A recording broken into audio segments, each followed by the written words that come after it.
Headlines आप जानिए और सबसे पहले बात करेंगे यूएस इलेक्शंस पर।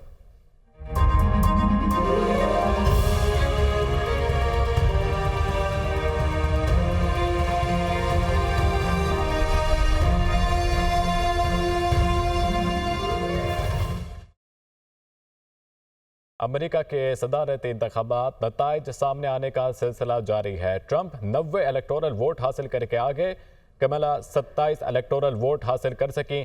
केंटकी में डोनाल्ड ट्रंप 1,41,157 वोट लेकर आगे हैं। कमला हैरिस केंटकी में 52,807 वोट हासिल कर सकी।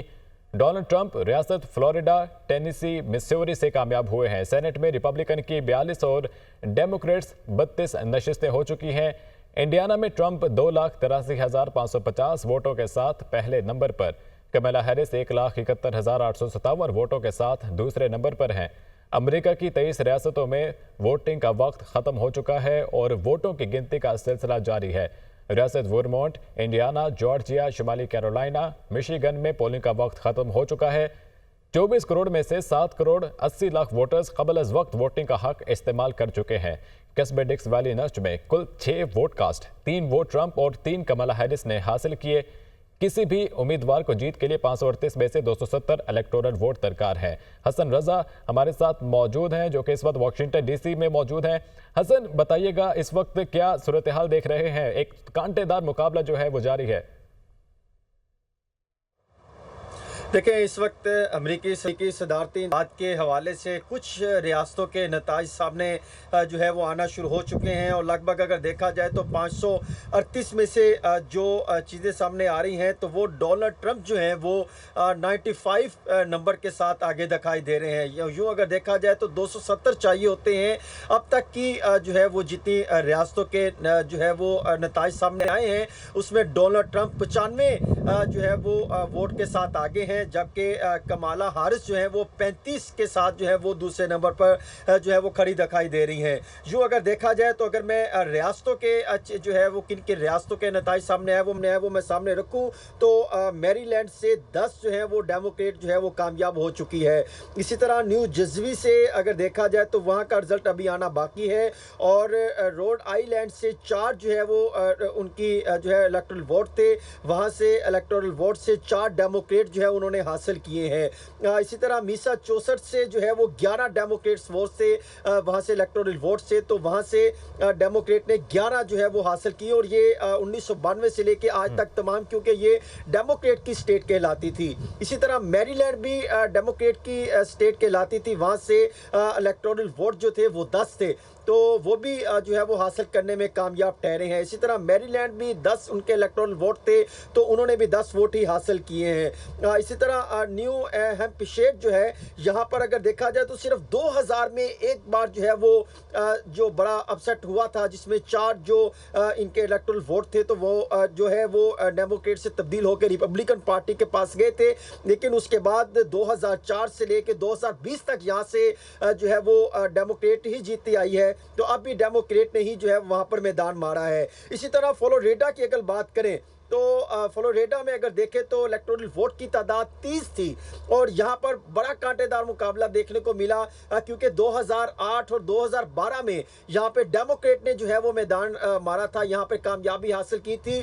तो आज के जो इंतखाब हुए वहाँ पर रिपब्लिकन पार्टी ने 30 जो है इलेक्टोरल वोट थे वो हासिल करने में कामयाब हुए हैं। तो जो अगर देखा जाए तो 2016, 2020 और 2024 से फ्लोरिडा जो है उन्होंने वो 30 इलेक्टोरल वोट यहाँ से कामयाबी उन्होंने हासिल की है। तो यूँ अगर देखा जाए तो जैसे 2008 में ये वापस लिया था, खींचा था रिपब्लिकन पार्टी से डेमोक्रेटिक पार्टी की जानिब से और फिर 2016 में जब ट्रंप ने इंतखाब मैदान में उतरे और वहाँ से उन्होंने कामयाबी हासिल की तो दोबारा उन्होंने इसको रेड स्टेट बना दिया था। तो यूँ फ्लोरिडा जो है उसका तसलसल जारी रहा और बड़ी कामयाबी, और इसमें इस रियासत ने भरपूर तरीके से जो है डेमोक्रेटिक और रिपब्लिकन पार्टीज की जानिब से इस रियासत में जो है वो अपनी आगाज किया था। भरपूर तरीके से ये कहा जा सकता है कि दोनों सियासी जमातों की जानिब से इस स्टेट पर पैसा भी लगाया था और यहाँ पर जो है रिपब्लिकन पार्टी जो है वो 30 जो है वो नंबर लेने में कामयाब हुई है। इसी तरह साउथ कैरोलिना जो है ये हमेशा से रिपब्लिकन पार्टी का घर कहलाया जाता है। तो आज भी यहाँ पर जो है वो नो इलेक्टोरल वोट थे, तो ये इलेक्टोरल वोट जो है रिपब्लिकन पार्टी लेने में कामयाब हुई है। इसी तरह वेस्ट वर्जीनिया जो अगर देखा जाए तो यहाँ पर 1996 के बाद से ये डेमोक्रेट से तब्दील होकर रिपब्लिकन पार्टी के पास चला गया, और आज जो है उस वक्त से लेके आज तक ये इनका जो है वो तसलसल बरकरार रहा। और इलेक्टोरल वोट जो कि गुज़िश्ता इलेक्शन की निस्बत 5 थे, इस दफ़ा तब्दील होकर 4 हो गए थे, तो ये भी जो है वो रिपब्लिकन पार्टी जो है वो कामयाब ठहरी है। इसी तरह जो है कनेक्टिविटी हसन जो है हमारे साथ ही मौजूद रहिएगा, न्यूयॉर्क से मेरे साथ मौजूद हैं यूसुफ चौधरी, वाशिंगटन डीसी में मौजूद हैं। Yusuf, Washington the capital of United states of the America, क्या लग रहा है कि क्या रिजल्ट सामने आ रहे हैं? क्योंकि अब तक के जो रिजल्ट्स हमें मौसूल हुए हैं वह उनमें तो डोनाल्ड ट्रंप खासी लीड पर जा रहे हैं, तो क्या सूरत हाल है? ये सूरत हाल बिल्कुल यही है कि डोनाल्ड ट्रंप जो है, आप जितनी भी स्टेट्स हैं वो रेड से रेड होती चली जा रही हैं। खासतौर पे स्टार्टिंग फ्रॉम फ्लोरिडा और मिड वेस्ट की जितनी भी स्टेट्स हैं, जो अभी मैप्स बता रहे हैं कि ट्रंप जो है भारी अक्सरियत से अब तक के 95 इलेक्टोरल वोट से जो है 95 इलेक्टोरल वोट से जो है वो लीड पे हैं, और कमला हैरिस जो है वो सेकंड है।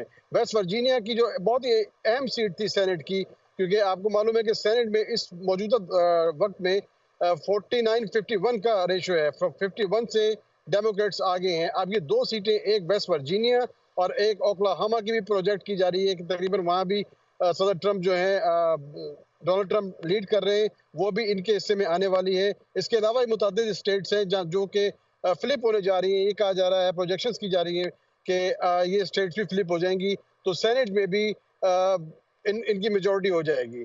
और अभी हाउस में तो रिपब्लिकन्स की मेजॉरिटी है, और आपने जिस तरह देखा कि हाउस में एक भारी अक्सरियत से पिछले दौर में भी रिपब्लिकन्स ही जीते हैं।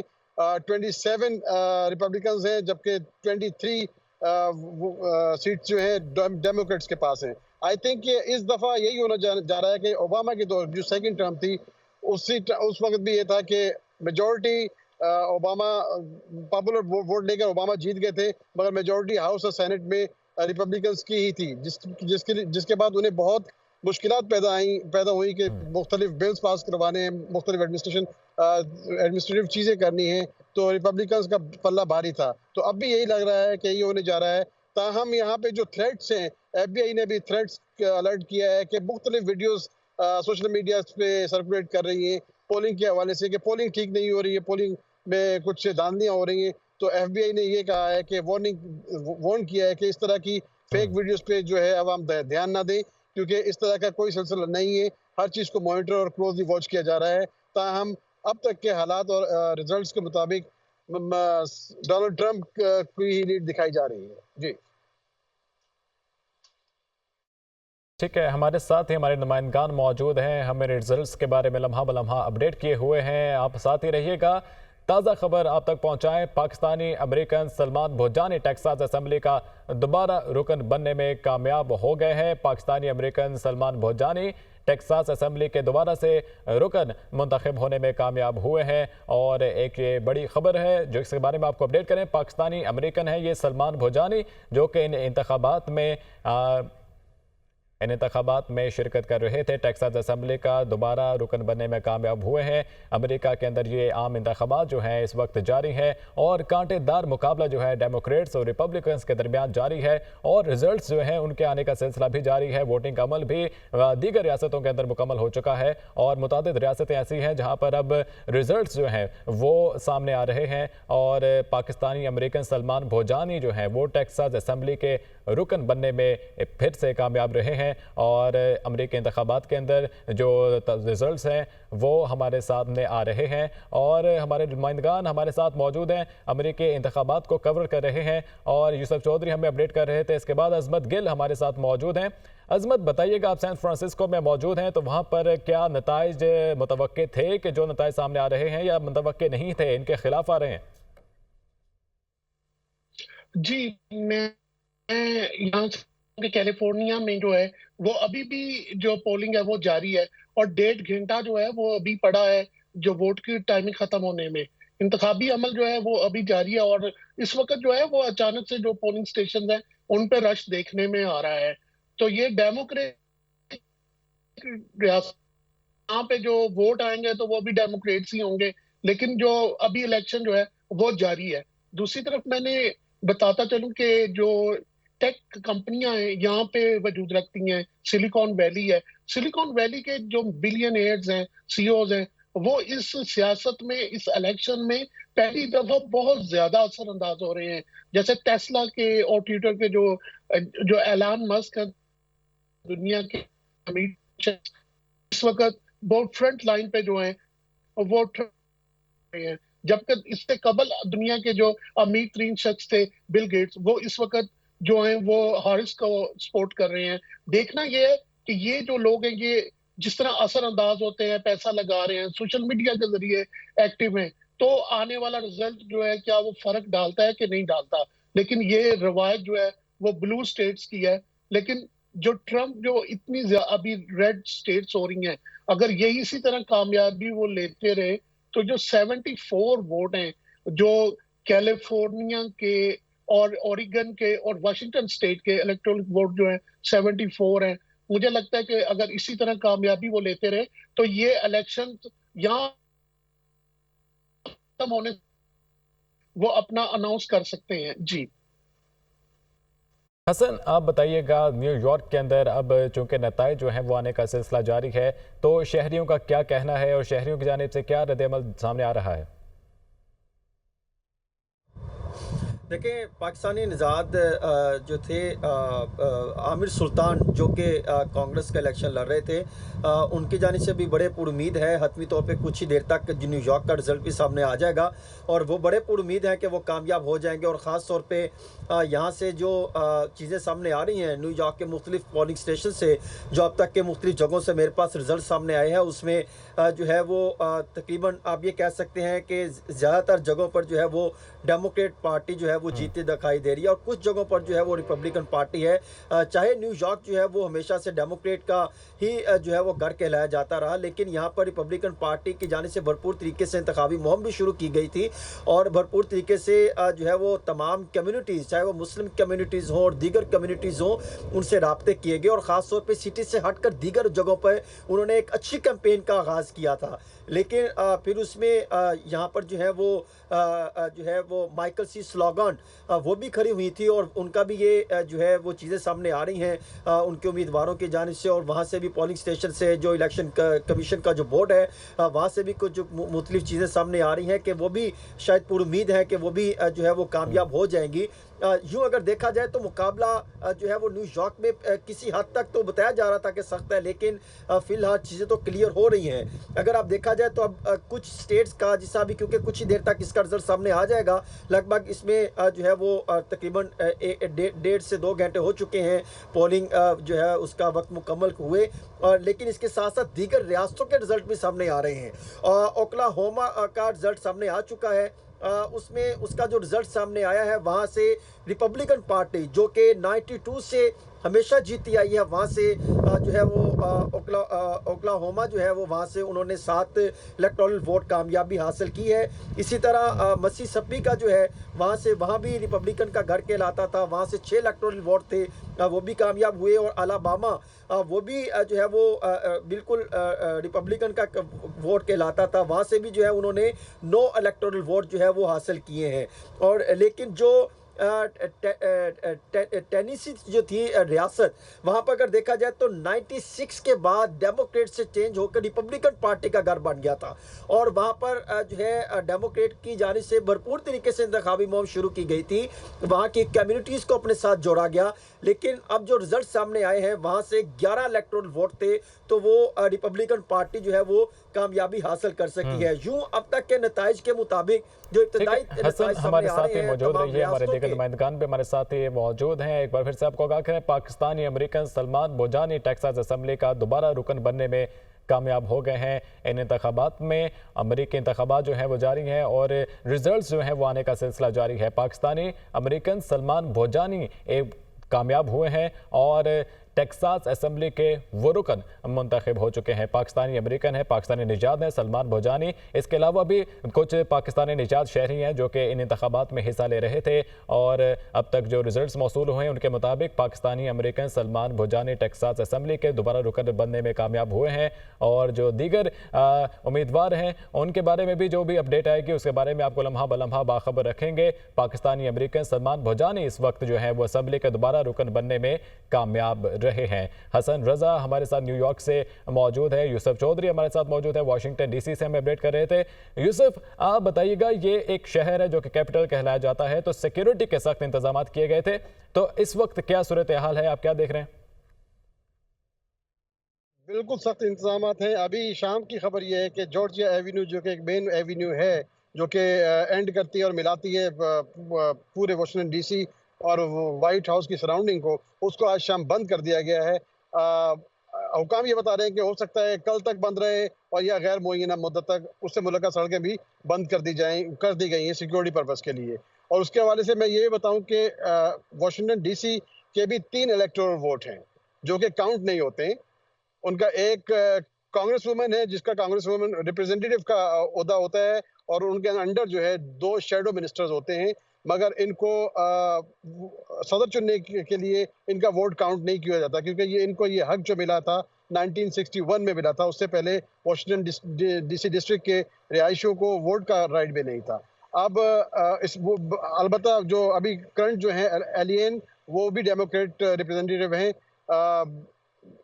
उनके अंडर जो हैं 2 वो भी डेमोक्रेट्स हैं। अब एक और रिपब्लिकन है वो भी कॉन्टेस्ट कर रहे हैं। अब देखना ये है कि 17 साल से जो हैं डेमोक्रेट एलियन जो हैं यहाँ की मेंबर हैं, रिप्रेजेंटेटिव हैं। अब देखना ये है कि इस साल ये फ्लिप होता है कि नहीं। दूसरा अहम बात ये कि रियासत फ्लोरिडा में जश्न का सा समा है, वहाँ पे बहुत बड़ी तादाद में ट्रंप के हामी जो हैं जश्न मनाने के लिए उनके घर पहुँच रहे हैं और जिनको हैवी स्क्रीनिंग के बाद उस एरिया में एंट्री दी जा रही है।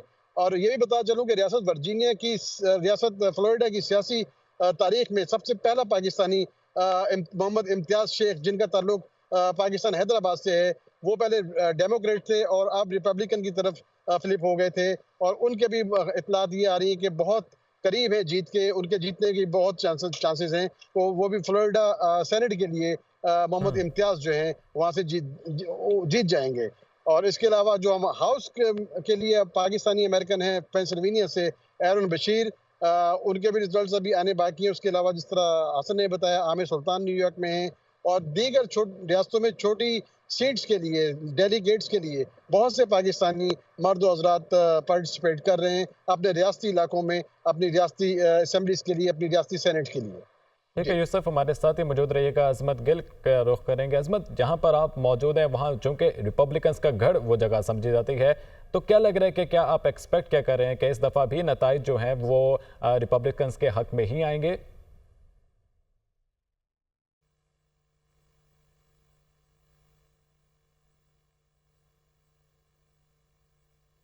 अजमत, आप हमें सुन पा रहे हैं?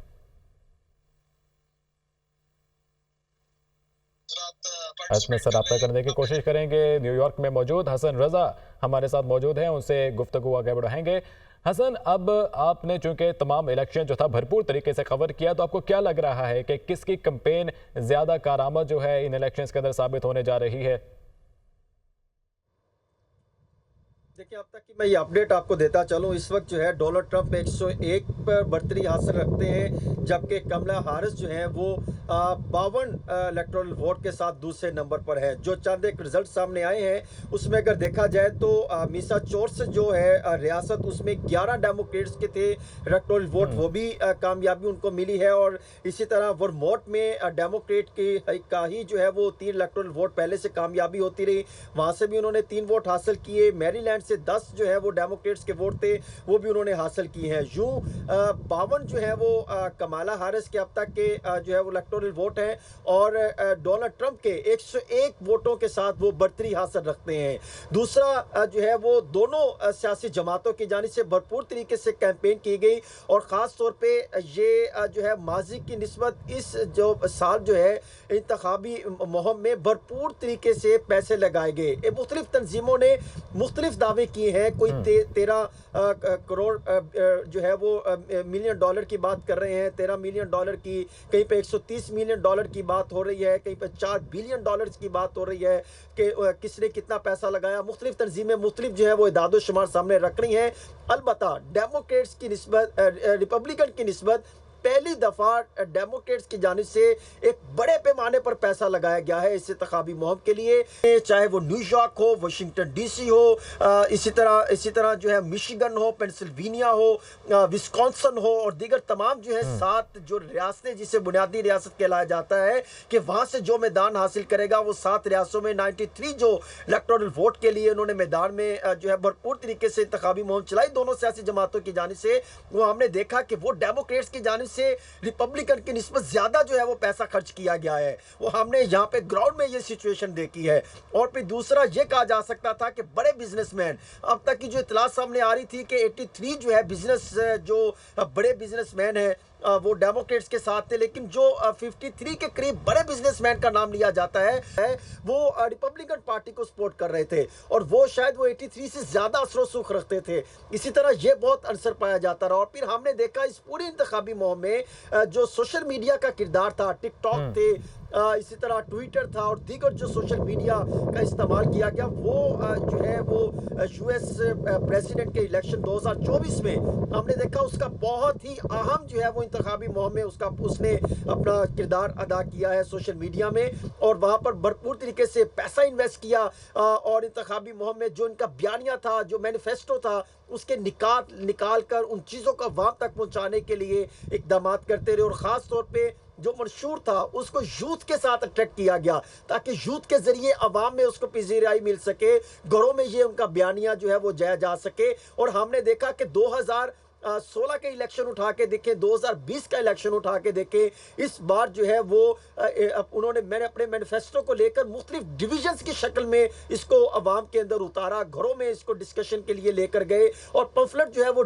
मुख्तलिफ जो है वो तरीकों से तकसीम किए गए। और हमने ये भी देखा कि यहाँ पर मुख्तलिफ कम्युनिटी से एक बार नहीं बल्कि मुख्तलिफ दफ़ा जो है उनसे राब्ते किए गए ताकि इस मामले को आगे प्रोसेस किया जा सके और फिर यूँ जो है इंतखाबी मुहिम का हिस्सा रही। और फिर ख़ास तौर पे इल्ज़ामात लगते रहे, जिस तरह कमाला हारिस जो है वो जो बाइडन की एडमिनिस्ट्रेशन पे जो माजी में उनके 4 साल रहे उस पर इल्ज़ामात लगाते रहे और फिर जो है वो जो बाइडन पर और कमाला हारिस की जो एडमिनिस्ट्रेशन जो हो सकती है जो माजी में रही और जो बाइडन की जो एडमिनिस्ट्रेशन रही, जिस तरह गाजा पर जो मामला किए जाते रहे, बमबारी हमारे साथ ही मौजूद रहिएगा। अजमत गिल भी हमारे साथ मौजूद हैं, उनका रुख करेंगे। अजमत, अब चूंकि जो नताइज मौसूल हो रहे हैं उनके अंदर डोनाल्ड ट्रंप खासी लीड पर हैं, तो चूंकि अब कमला हैरिस थे उनको वक्त कम मिला कैंपेन करने के लिए। जनवरी में जो बाइडन जब ड्रॉबैक किया तो उसके बाद कमला हैरिस ने इंतखाबी मुहिम जो थी उसको आगे बढ़ाया। जबकि अगर दूसरी जानिब डोनाल्ड ट्रंप को देखें तो डोनाल्ड ट्रंप काफ़ी अरसे से अपनी भरपूर कैंपेन चला रहे थे, तो आपको लगता है कि कमला हैरिस अपना मंशूर अवाम तक मुंतकिल कर पाई हैं भरपूर तरीके से, पूरे तरीके से, जो कि कन्विंसिंग हो इन इंतखाबात को जीतने के लिए? जी, बिल्कुल दुरुस्त फरमाया आपने कि कमला हैरिस जो है उनको जब टिकट मिली अपनी पार्टी की तरफ से, जो डेमोक्रेट कन्वेंशन था उसमें उनकी नामजदगी हुई, तो उनके पास सिर्फ 100 दिन से भी कम दिन थे जिसमें वो अपनी इलेक्शन मुहिम को रन कर सकती थी। लेकिन दूसरी जानिब जो पहली दफा देखा गया कि एक इलेक्शन हार के दोबारा वो इलेक्शन में आए हैं और भरपूर अंदाज में उन्होंने अपनी इंतखाबी मुहिम जारी रखी है। लेकिन ये एक बड़ कि जो इस वक्त सोशल मीडिया है, यूट्यूब है और 100 से ज्यादा जो सोशल मीडिया की प्लेटफॉर्म है, उस पर जो है वो भरपूर अंदाज में इंतखाबी मुहिम लेकिन जो बैड फैक्टर ये है कि जैसे लोग बात भी कर रहे थे कि जो कमला की जो उनकी डिबेट थी, ट्रंप ने बात की कि आपने 3.5 साल वो क्यों नहीं कुछ किया जो आप पहले कर सकते थे। आपने पहले अपने टेन्योर में जिसमें आप वीपी थी और बाख्तियार वीपी थी, आपने वो किरदार क्यों अदा नहीं किया, महंगाई को क्यों कंट्रोल नहीं कर सकी, दूसरे मामलात जो हैं उसको क्यों नहीं कंट्रोल किया गया जिससे अमेरिकन को रिलीफ मिल सके। तो इसका उनके पास कोई प्रॉपर जवाब नहीं था। लेकिन दूसरी जानिब जो मुसलमान वोट है और ऐसे लोग जो अमन चाहते हैं, वो सब लोग जो है वो इसी बात पे देख रहे हैं कि जो कमाला है उन्होंने इसको सपोर्ट नहीं किया, जिसकी वजह पजीराई मिलती रही है। जी ठीक है, अजमत हमारे साथ रहेगा। यूसुफ, आप बताइएगा कि जो खारजा पॉलिसी इस मंशूर जो कि दोनों उम्मीदवारों की जानिब से पेश किया गया, कमला हैरिस और डोनाल्ड ट्रंप की जानिब से, किसका जो खारजा पॉलिसी के ऊपर नज़रिया है वो ज़्यादा क्लियर है और ज़्यादा आपको लगता है कि अरब ममालिक और मुस्लिम ममालिक के लिए ज़्यादा सूदमंद रहेगा? देखिए जी, खारजा पॉलिसी अमेरिका की, आपको मालूम है कि खारजा पॉलिसी अमेरिका की तो पहले यही होती है कि जिस तरह ट्रंप का भी नारा ये है कि अमेरिका फर्स्ट। अब खास तौर पे यूक्रेन की जंग है, मिडिल ईस्ट में जो जंग जारी है, इसके हवाले से कमला हैरिस या बाइडेन पे काफ़ी तनकीद की जा रही है, जबकि सदर ट्रंप डोनाल्ड ट्रंप ने आज शुरू से ये कहना शुरू कर दिया है कि मैं आऊँगा तो कोई दुनिया भर में कहीं जंग नहीं होगी, मैं तमाम जंगें बंद करवा दूंगा। अब तारीख यही है कि डेमोक्रेट्स के दौरे हुकूमत में जंगें शुरू हुई हैं और पिछली हुकूमत में डोनाल्ड ट्रंप की आपने देखा, चाहे अफगानिस्तान का विड्रॉल हो, मिडिल ईस्ट में जो भी ट्रबल्स थी, इन्होंने आके उनको रिजॉल्व किया है, उनको सॉल्व किया है। तो खारजा पॉलिसी अमेरिका की यही है कि फ्रेंडशिप जिन ममालिक से इनकी है उनके साथ, ताकि एक बेहतर अमेरिका को बिल्ड किया जा सके, बेहतर मईशत बिल्ड की जा सके और इन ममालिक के साथ दोबारा रिकूप किया जा सके। उनका यही कहना है कि मिडिल ईस्टर्न ममालिक जो हैं डोनाल्ड ट्रंप का, ये सब हमारे साथ रहेगा। से भी काफी हसन, चूंकि अब इंतखाबात जो हैं वो जारी हैं और आपको क्या लगता है कि जो बाइडेन की जो हुकूमत है, जिसके बाद कमला हैरिस को मुंतखब किया गया और उसके बाद वो आगे गवर्नमेंट को रन करती रही, क्या ड्रॉबैक्स थे, क्या खामियां रह गई जिसके बायस आज ये जो इंतखाबात हैं इनके नताइज डोनाल्ड ट्रंप के जानिब इनका ज़्यादा रुझान नज़र आ रहा है? देखिए, दो चार चीज़ें बहुत इंपॉर्टेंट है। एक ये कि जिस तरीके से डोनाल्ड ट्रंप की जानिब से अग्रेसिव कैंपेन जो है वो की गई, जिसने यूथ को अपनी तरफ अट्रैक्ट किया और इसको आप नज़रअंदाज नहीं कर सकते, ये बहुत इंपॉर्टेंट थी। और उससे पहले अगर आप थोड़ा चले जाएं, जो कि डोनाल्ड ट्रंप एक बात को बार बार वाजे करते थे, वो ये कहते थे कि मैं किसी सूरत जंग का हामी नहीं हूँ। वो कहते हैं जिस तरीके से उन्होंने अफगानिस्तान से जो है वो अपनी फौजों को वापस बुलाया, जो बाइडन ने उस पर वो तनकीद का निशाना बनाते थे कि किस तरीके से इकदाम किए। वो ये कहते थे कि ये मामला जो है इस पर हमें जंगें ख़त्म करनी चाहिए। वो जिस तरीके से डोनाल्ड ट्रंप ने जो है वो फौजों को वापस बुलाने के लिए इकदाम किए, फिर जो बाइडन ने जो मामला इसराइल के लिए गजा की पॉलिसी इख्तियार की, इस पर शदीद तहफ़्फ़ुज़ात दोनों तरफ से रहे। और ख़ास तौर पे जो बाइडन की जानिब से जो इकदाम करने चाहिए थे वो नॉन इमिग्रेंट्स के हवाले से, वो डोनाल्ड ट्रंप ये कहते हैं कि मैं अमेरिका को एक अजीम मुल्क बनाना चाहता हूं, जो नॉन इमिग्रेंट्स हैं उनको फौरी तौर पर यहां से बाहर निकालना चाहता हूं, जिस पर एक जो है वो काफ़ी सारे लगभग कुछ 60-62 लाख के करीब बताया जाता है कि नॉन इमिग्रेंट्स हैं और वो लोग काम करते हैं। अब जो डोनाल्ड ट्रंप की जो पॉलिसी है अगर उसको देखा जाए तो फिर एक नया महाज खड़ा होता है कि नॉन इमिग्रेंट्स का। उन्होंने कहा कि मैं आते साथ ही पहला अनाउंसमेंट ये करूंगा, तो उस पर एक तशवीश की लहर तो पैदा हुई। लेकिन दूसरी जानिब अगर देखा जाए तो जो बाइडन है उस पर शदीद तहफ़्फ़ुज़ात दो चार चीज़ों की वजह से आते हैं। एक इस्तिक़ात हमल का मामला सामने रखा जाता है, फिर दूसरा मौशी पॉलिसियों पर शदीद तनकीद का निशाना बनाया जाता है, तीसरा वो कहते हैं कि जो बिजनेस फ्रीडम थी डोनाल्ड ट्रंप के ज़माने में, वो जो बाइडन इंतज़ामिया ने आके उसको ब्लॉक किया, उसको उस तरीके से आगे लेके चलने में नाकामियाँ रही हैं। और फिर चौथा वो जो बात कहते थे कि समाजी मामलात को लेकर, समाजी इंसाफ के मामलात को लेकर उस तरीके से ये एडमिनिस्ट्रेशन लेके चलने में नाकाम रही। लेकिन उस पर जो है वो कमला हैरिस ने अपना पॉइंट ऑफ व्यू मुख्तलिफ रखा, उन्होंने अपना मुआशी प्लान रखा और बड़े बड़े मुआशी एक्सपर्ट ने कमला हैरिस का जो इकोनॉमिक प्लान था उसको सराहा है। उन्होंने कहा कि ये अच्छा प्लान है, लेकिन क्योंकि डोनाल्ड ट्रंप के हाथ में बड़ी जो बिजनेस कम्युनिटी है, जिसे आप ये कहा जा सकता है कि अशराफिया कहलाया जा सकता है, तो वो उन्होंने अपने हाथ में कंट्रोल कर रखी। वो खुद क्योंकि बिजनेसमैन है और बिजनेस कम्युनिटी को बहुत ज़्यादा सपोर्ट करते रहे, तो वो उस एंगल से वो वहाँ से सपोर्ट ले रहे हैं। लेकिन जो माशी प्लान जो है कमला हैरिस की जानिब से जो सामने रखा गया, उसको भी सराहा गया, उसको भी नज़रअंदाज नहीं किया गया। उन्होंने कहा हम इसको भी सराहते हैं, अगर ये इम्प्लीमेंट होता है तो ये भी होगा। लेकिन सबसे बड़ा मसला वो है नॉन इमिग्रेंट्स का मामला, जो डोनाल्ड ट्रंप की जानिब से सामने रखा गया, जबकि कमला हैरिस की जानिब से जो है वो इस पर मुख्तलिफ राय जो है वो सामने आती रही है। हसन, अब लेटेस्ट जो रिजल्ट्स मशहूर हो रहे हैं, 111 ट्रंप इलेक्टोरल वोट्स हासिल करने में कामयाबी, जबकि 72 कमला हैरिस हासिल कर चुकी हैं। तो गैप इतना ज़्यादा नहीं है। गैप अब बनिस्बतन अब से अगर कुछ देर कबल की बात की जाए तो एक खासा बड़ा फिगर था जो गैप था बीच में, तो अब ये गैप भी कम होता जा रहा है। आपको लगता है कि अब आगे जो रिजल्ट्स आएंगे, जो नतीजे आएंगे, तो एक कांटेदार मुकाबला हमें देखने को मिल सकता है? देखिए, मैरीलैंड का रिजल्ट आ गया है और मैरीलैंड का देखा जाए तो डेमोक्रेट्स का जो है वो हमेशा से जीतती रही है। वहीं पर 10 जो है इलेक्टोरल वोट थे वो डेमोक्रेट्स ने ही हासिल किए हैं। इसी तरह न्यू जर्सी का जो रिजल्ट है वो भी आना बाकी है, उसके 14 इलेक्टोरल वोट है, लेकिन वहाँ पे जो है वो कुछ ही देर तक आ जाएगा। डेमोक्रेट्स ने इसी तरह रोड आइलैंड के जो रियासत है वहाँ पे 4 जो है इलेक्टोरल वोट थे वो डेमोक्रेट्स ने हासिल किए हैं। लेकिन कुछ रियासतें जिसे अहम नहीं बल्कि इंतहाई अहम करार दिया जा रहा है, ये तो आप कह सकते हैं ना, ब्लू और रेड के जो रियासतें हैं वहाँ के तो कुछ रिजल्ट आ रहे हैं जो कि आप पहले ही अंदाजा कर चुके कि लाइक 219 या 226 के करीब, 219 के करीब जो डोनाल्ड ट्रंप स्टैंड करते हैं, और फिर इसी तरह 226 के करीब जो है वो कमाला हैरिस जो है वो उनके स्टैंड करती हैं। लेकिन जो 7 रियासतें जिसमें सबसे इम्पोर्टेंट विस्कॉन्सन है, पेंसिल्वेनिया है, मिशिगन है और वर्जीनिया है, ये तमाम 4 जो हैं ये बहुत इंपॉर्टेंट है। फिर इसी तरह दीगर जो रियासतें हैं जिसको मद्देनजर रखते हुए जिन्होंने तमाम जो है वो उस पर ज़्यादा फोकस किया, 93 इलेक्टोरल वोट कहलाते हैं, उनके रिजल्ट अभी आना बाकी हैं। जब उनके रिजल्ट आएंगे तो फिर इसका इम्पैक्ट कुछ और पड़ेगा। तो फिर हाँ, फ्लोरिडा का अगर आपने रिजल्ट जिससे मैंने आपके सामने रखा कि वहां पर हमने देखा कि बड़ी तब्दीली हुई। 2016 में हमने देखा कि जैसे ठीक है हसन, हमारे साथ ही मौजूद रहिएगा। यूसुफ चौधरी का रुख करेंगे। यूसुफ, अब चूंकि अब रिजल्ट्स जो हैं वो हमारे सामने आना शुरू हो गए हैं, तो आपको क्या लगता है कि इस दफ़ा जो इंतखाबात हुए हैं, जो कैंपेन हुई है, तो तारीख में, अमेरिका की तारीख के अंदर सबसे ज़्यादा जो पैसा था वो इस इंतखाबी मुहिम के अंदर लगाया गया और काफ़ी बिलियनर्स की सपोर्ट दोनों जानिब रही है। इसकी क्या बड़ी वजह हो सकती है कि जो बिलियनर्स थे वो दोनों जानिब सपोर्ट पर आ गए और इतना बेबहा पैसा जो इंतखाबात में लगाया गया?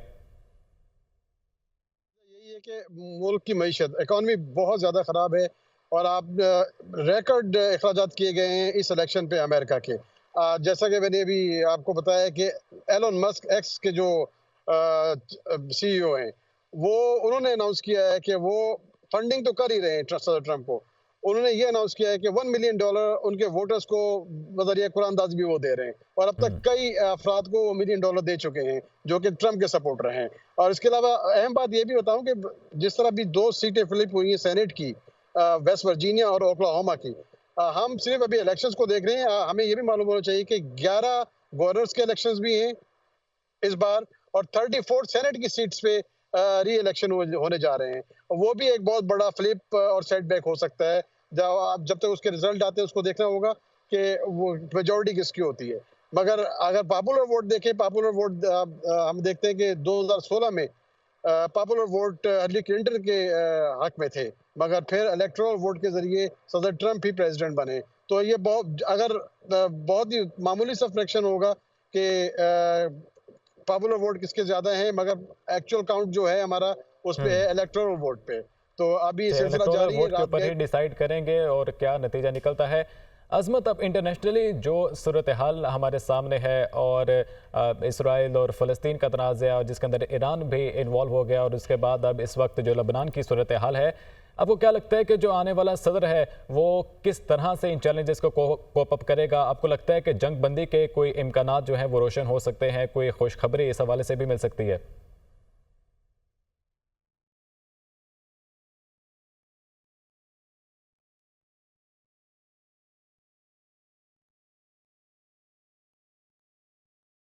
अजमत से रब्ता करेंगे। हसन रज़ा, आप बताइएगा कि आपको क्या लगता है कि जो आने वाला सदर है वो किस तरह से इन चैलेंजेस को कोप अप कर सकते हैं? देखें, आने वाले सदर के लिए बहुत ज़्यादा मुश्किलात का सामना तो ज़रूर होगा, और ख़ास तौर पे अगर डोनाल्ड ट्रंप जीते हैं तो उन्होंने जो दावे किए हैं और उन्हीं के पार्टी के, जब उन्हीं के कुछ सेनेटर से मेरे राब्ते हुए, उनसे मुलाकात हुई, तो वो ये दावा करते हैं कि इंतखाबी मुहिम में कुछ जो बड़े ऐलानात किए जाते हैं, जब सदर औथ लेते हैं तो फिर कुछ तब्दीली आ जाती है, फिर हम उसको उस डायरेक्शन पर नहीं ले सकते। और उसमें काफ़ी सारी तब्दीलियाँ जो है वो कुछ रियासती जो डिसीजंस होते हैं उनको भी लेकर चलना होता है, जिनका तसलसल होना बहुत ज़रूरी है। और ख़ास तौर पर जो डोनाल्ड ट्रंप की जो पॉलिसियां थी, जो उन्होंने आगाज़ की थी 2016 में, वो अगर आते हैं तो वो उसी का तसलसल आगे लेके चलेंगे और जो बाइडेन की जो पॉलिसीज थी उसको या तो रोकेंगे या उसमें कुछ तब्दीलियां करेंगे। लेकिन जो बाइडेन की जो लोग हैं यानी डेमोक्रेट्स की जानिब से वो ये बताते हैं कि अगर कमाला हैरिस जीतती हैं तो उसमें वही तसलसल जारी रहेगा जो बाइडेन एडमिनिस्ट्रेशन की थी। और उनकी जानिब से तो कहा गया है कि ये मामला जो इसराइल के हवाले से बात की जाती है, हो सकता है कि उसका भी तसलसल ही रहे और उसको नजरअंदाज नहीं किया जा सकता। New president welcome new policies. अब देखते हैं कि नताइज जो हैं वो किसके हक में जाते हैं। तो हसन रजा हमारे साथ न्यूयॉर्क से मौजूद थे, यूसुफ चौधरी वाशिंगटन डीसी से, रजमत गिल सैन फ्रांसिस्को से हमें लम्हा बलम्हा इंतखाबात के नताइज से अपडेट कर रहे थे। आप सबका बहुत शुक्रिया। और